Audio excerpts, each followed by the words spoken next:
Randy Weaver and his wife Vicky were religious fundamentalists who had no trust in the government and believed that the world was going to end at any moment.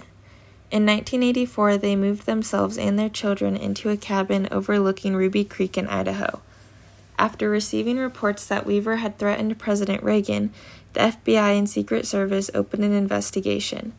In 1989, undercover agents stated that Weaver sold them illegal sawed-off shotguns. This led Weaver to be charged for making and keeping illegal weapons.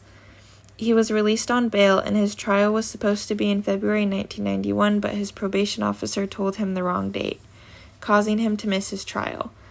Another trial date came, and he missed that one as well.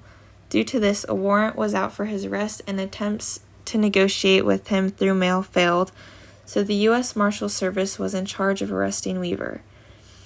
They studied the family and terrain, but on August 21, 1992, Weaver's dog became aware of the team's presence.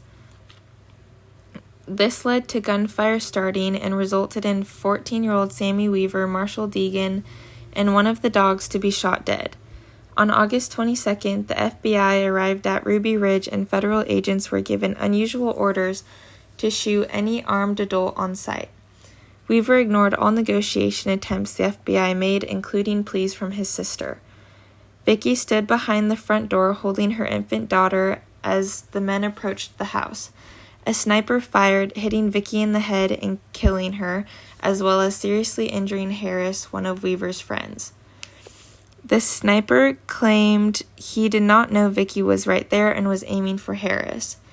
After this, Special Forces soldier Bo Gritz arrived on the scene and recorded a message to Weaver encouraging him to surrender.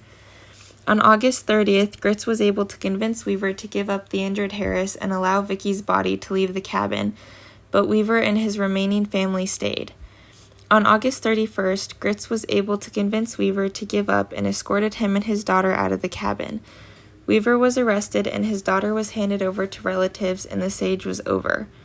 Similar to the Waco standoff, this incident is often cited by government critics as examples of overreach and intrusion by federal officials.